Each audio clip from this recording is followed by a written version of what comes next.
Hello guys, Otakulo book ကနေပြန်มาလို့ကြိုဆိုလိုက်ပါတယ်။ဒီနေ့မှာတော့ Jujutsu Warrior ဒေဒီကြီးနာနာမီနဲ့ Drama Queen လေး Naoya Zenin တို့ချကြမယ်ဆိုရင်ဘယ်သူနိုင်မလဲဆိုတော့ Power Scaling လေးလုပ်ပေးသွားမှာဖြစ်ပါတယ်။နှစ်ယောက်လုံးဟာ Grade 1 Jujutsu ပညာရှင်တွေပါ။ Combat အပိုင်းအောင်မှာ Fighting Style ကွဲပြားပြီးတော့နှစ်ယောက်ဟာ Balance ဖြစ်တယ်လို့ထင်ပါတယ်။ဒီနေ့ပြောပြမယ့်ဟာတွေကသူတို့နှစ်ယောက်သား Dead Battle ဆိုင်ကြမယ်ဆိုရင်ဘယ်လိုတွေဖြစ်လာမလဲ။ဘယ်သူနိုင်မလဲ။ဘာလို့လဲ။ဒါတွေအကုန်လုံးကိုပြောပြသွားမှာဖြစ်ပါတယ်။တခုရှိတာကဒီနှစ်ယောက်ကမန်ဂါရော enemy မှာပါတခါမှမချဘူးတဲ့အကြောင်းမို့လို့ hypothetical balance match တစ်ခုဖြစ်တယ်ဆိုတာကိုရှင်းပြထားခြင်းပါတယ်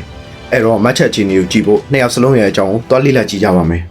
ပထမတစ်ယောက်ကတော့ Daddy Nanami ပါ Grade 1 Jujutsu ပညာရှင်ဖြစ်ပြီးတော့မှ combat fighter တစ်ယောက်ဖြစ်ပါတယ်သူ့ရဲ့ combat fighting style က 7:3 ဆိုတဲ့ technique ကိုသုံးတယ်ခဏနေအဲအကြောင်းကိုသိချရှင်းပြပါမယ်သူက discipline ရန်ကောင်းတဲ့လူဖြစ်ပြီးတော့မှ battle တစ်ခုမှလည်းအမြဲတမ်းတွက်ချက်နေတဲ့သူဖြစ်ပါတယ်ဒါတစ်ချောင်းကိုလည်းသုံးပြီးတော့မှဒါဆိုရတဲ့တန်တော့အမှနဲ့ရိုက်တယ်လို့ပြောလို့ရပါတယ်အဲ့တော့အဓိက technique ဖြစ်တဲ့ ratio technique ကိုအရင်သွားကြတာပေါ့ 7:3 ဆိုတာနာမည်အတိုင်းပဲရန်သူတွေကို 7:3 နဲ့ကြည့်ပြီးတော့မှဇယားလိုပိုင်းချလိုက်ပါတယ်ပြီးကြတော့မှရန်သူရဲ့အားနည်းချက်ကိုရှာပြီးတော့မှ combat နဲ့ချလိရှိပါတယ်ဒီ technique ကအဆင့်မြင့်ချိန်စာကောင်းတွေကိုပါတက်ရောက်တာကြောင့်မို့လို့တော်တော်လေး strong တယ်လို့ပြောလို့ရတယ်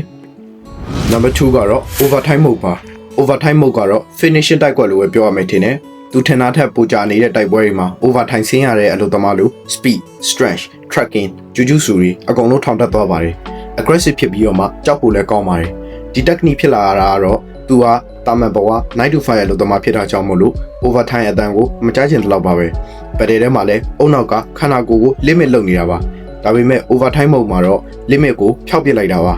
ါနောက်ပြီးတော့အသေးလိုက်ချတယ်ဒါပေမဲ့တခုရှိတာကသူ့ရဲ့ပင်ကိုယ်စရိုက်ကအလွန်တည်ငြိမ်တာကြောင့်မို့လို့ခွေယူသလိုတွေ့ရအောင်လိုက်ချနေတတ်တဲ့လူမျိုးမဟုတ်ပါဘူးသူ့မှာလိုအပ်နေတဲ့ power တွေကို boost ပေးလိုက်ရုံပါပဲအတိအကျဖော်ပြထားတာတွေမရှိဘူးဆိုပေမဲ့သူ့ရဲ့ feed တွေတချို့ business case ဆရာကြီးရဲ့အတွက်ပုံရနာနာမီရဲ့ overtime ကပုံမှန်ထက်2ဆကနေ4ဆထိကိုထိုးတက်သွားပါတယ်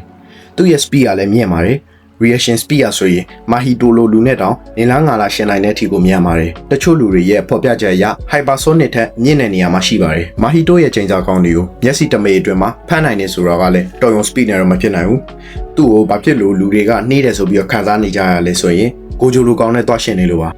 Jujutsuချိန်စာဆွမ်းရည်ကလည်းမြင့်ပါတယ်သူ့ရဲ့ချိန်စာဆွမ်းရည်ကို combat မှာ damage ပိုထွက်အောင် boost ပေးတဲ့သဘောနဲ့ပဲသုံးတာပါဥပမာ One Piece တဲ့က Armor Mahaki လို့ပေါ့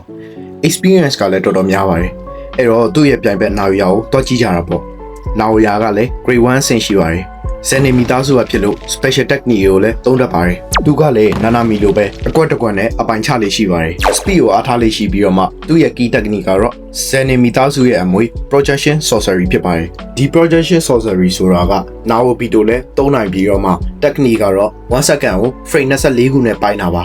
ါအခက်မသိရင်အဲ့ technique နဲ့ပဲရန်သူကကြောက်ရွံ့လို့ခဏခဏရက်သွားတတ်ပါတယ်ဒီ technique က Naoya ကိုကျန်းစေတဲ့ key လို့ပြောလို့ရပါတယ် speed ကိုအားကိုးတဲ့ Naoya အတွက်ဒီအချက်ကသူ့ရဲ့ level ကိုအများကြီးတိုးမြင့်ပေးထားတာပါပြောရမယ်ဆိုရင် Naoya အရမ်းမြန်နေတယ်ဆိုတာကဒီ technique ကြောင့်လို့တောင်ပြောလို့ရပါတယ်သူ့ရဲ့ default form မှာဆိုရင်လည်းတိုဂျီလောက်ထိကိုမြန်နေတာပါတိုဂျီရောမမီနိုင်သေးပေမဲ့တိုဂျီလောက်နီးနီးကိုမြန်ပါတယ် Naoya က martial အမျိုးမျိုးနဲ့လည်းတိုက်လေးရှိပါတယ် Nanami က fighter ဒူဝေပဲမြင့်တဲ့ကောင်ဆိုရင် Naoya က speed မြင့်တဲ့ assassin လို့မှတ်ထားနိုင်ပါတယ်ပြီးတော့သူ့ရဲ့ cast form ကိုကြည့်ကြတာပေါ့ cast form မှာဆိုရင်ပြောထားသလိုမျိုး speed ကပိုထောင်တက်သွားတယ်ပိုမြန်သွားပြီးတော့မှတိုဂျီလောက်ထိကိုမြန်ပါတယ်ပြီးကြရင် time summon belly ဆိုတဲ့ domain like extension ကိုလည်းရရှိသွားပါတယ် cast form မှာတော့တော်တော်လေးကျန်းပါတယ်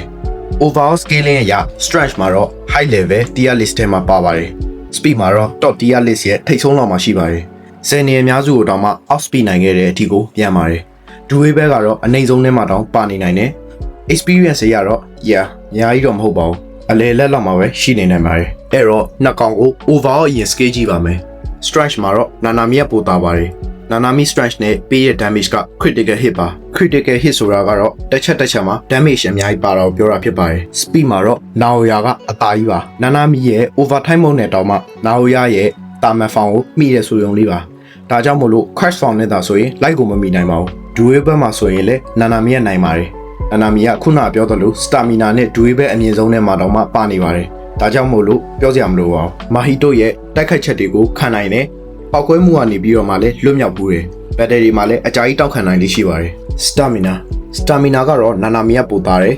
နာနာမီကဘက်တရီကိုအကြာကြီးထိဆိုင်နိုင်ပါတယ်နာအိုယာကတော့အများစုကိုအချိန်ကြာကြီးမတိုက်ဖ ೇನೆ တန်းပြီးတော့အဆုံးသတ်တာများတာကြောင့်မလို့ stamina drain တာမြန်လေးရှိပါတယ် IQ နဲ့ intelligence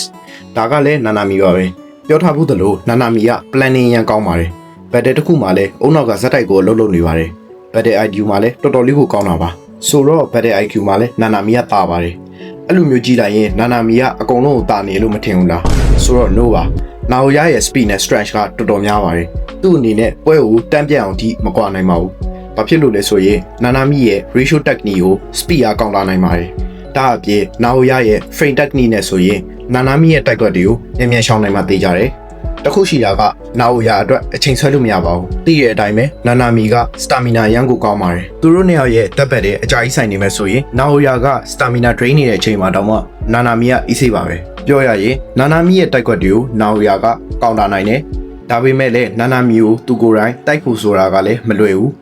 အဲ့ဒါကြောင့်မို့လို့ပွဲချိန်ညံ့အောင်နာအိုယာအနေနဲ့တမျိုးမျိုးစဉ်းစားမှရပါမယ်တကယ်လို့မှပွဲချိန်ကြာပါမယ်ဆိုရင်တော့နာနာမီပဲနိုင်မှုများပါတယ်အဲ့တော့သူ့အနေနဲ့ better IQ ကောင်းကောင်းကို technique အသစ်တွေနဲ့လာမှပဲရပါမယ်အဲ့တော့နာအိုယာအနေနဲ့နိုင်မှုကတနည်းပဲရှိပါတယ်အာလီကလေးကနာနာမီကိုနိုင်အောင်တိုက်မနိုင်ဘူးပါ